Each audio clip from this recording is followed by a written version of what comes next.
Oromoon miidiyaalee fi qabeenya waloo isaa cimsee akka tifkachuu qabu hoogganaan biiroo dhimma hojjetaa hawaasummaa Oromiyaa obbo Araarsoo Biqilaa dhaaman. Miidiyaan Jirraa Miidiyaa Neetwork jedhamu miidiyaa maxxansaa isaa Finfinneetti eegalchiiseera. Yusuf Warqiisaa sirna kana hordofeera. Dhaabbanni Jirraa Miidiyaa Neetwork jedhamu sirna maxxansaa barruulee torbanitti yeroo lama maxxansiisee ba'u hojii eegalchiise. Jirraa Miidiyaa Neetwork bara 2012 hanqina Oromoon gama miidiyaan qabu furuuf karoorfatee kan hundaa'e yoo ta'u, sababoota garaagaraatiin hanga deemuu qabu osoo hin deemiin yoo nagahee jedha. Hoogganaan dhaabbatichaa Dargaggoo Rabbirraan. Dhaabbanni JMN kaapitaala guddaan osoo hin taane yaada guddaan kan hundaa'e yoo ta'u, sababni kaapitaala gahaa dhabuutiin akka barbaadetti socho'uu hin dandeenye.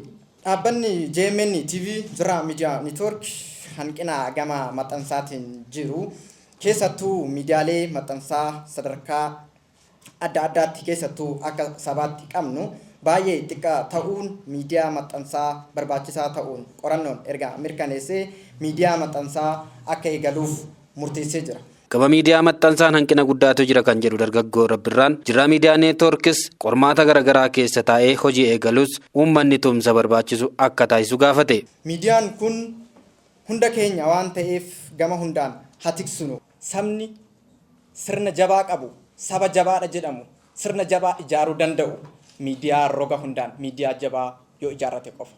Kanaaf miidiyaa jabaa haa ijaaran. Hoogganaan biiroo dhimma hojjetaa hawaasummaa Oromiyaa obbo Araarsoo Biqilaa sirnicha irratti yaada kennaniin miidiyaan humnaa waan ofii abbaatu jabeeffataa jiran.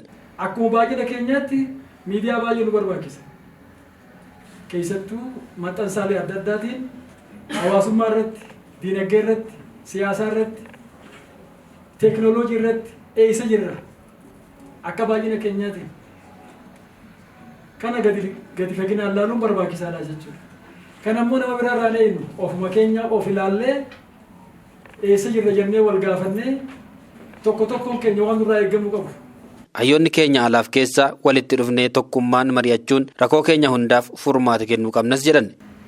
Hayyoonni keenya yeroo kamuu caalaa amma beekumsa qabaniin, dandeettii qabaniin, muuxannoo qabaniin yeroon saba isaanii bira dhaabbatanii Oromoon maal argate amna qaabsoo bara dheeraa kana keessatti jechuudhaan wal gaafatanii mari'atanii itti gam tokko deebi'aniitiin diinaafis firaafis dhugaa sana mul'isan amma jenna yeroo isaaniiti.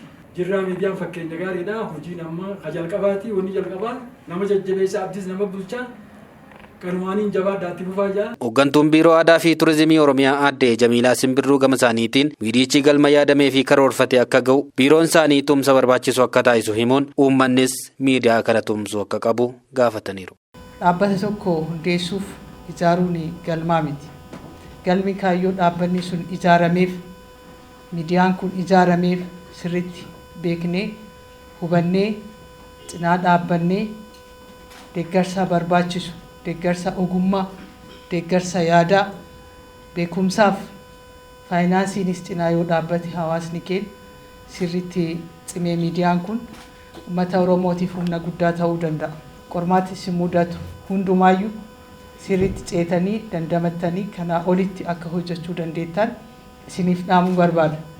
Akka biiroo aadaa fi turizimii mootummaa naannoo Oromiyaatti miidiyaa kana cimsuuf sirna aadaa manni Oromoo qabu qabeenya turizimii naannoon keenya qabu addunyaatti beeksisuuf gurmeessuuf ijaaruuf hojii kanarrattis xiyyeeffatanii akka hojjettan hojii kana ammoo isin hojjisiisuuf karra isin banuuf isin cinaa dhaabbachuuf biiroon aadaa fi turizimii yeroo hundaa manni keenya isiniif banaadha.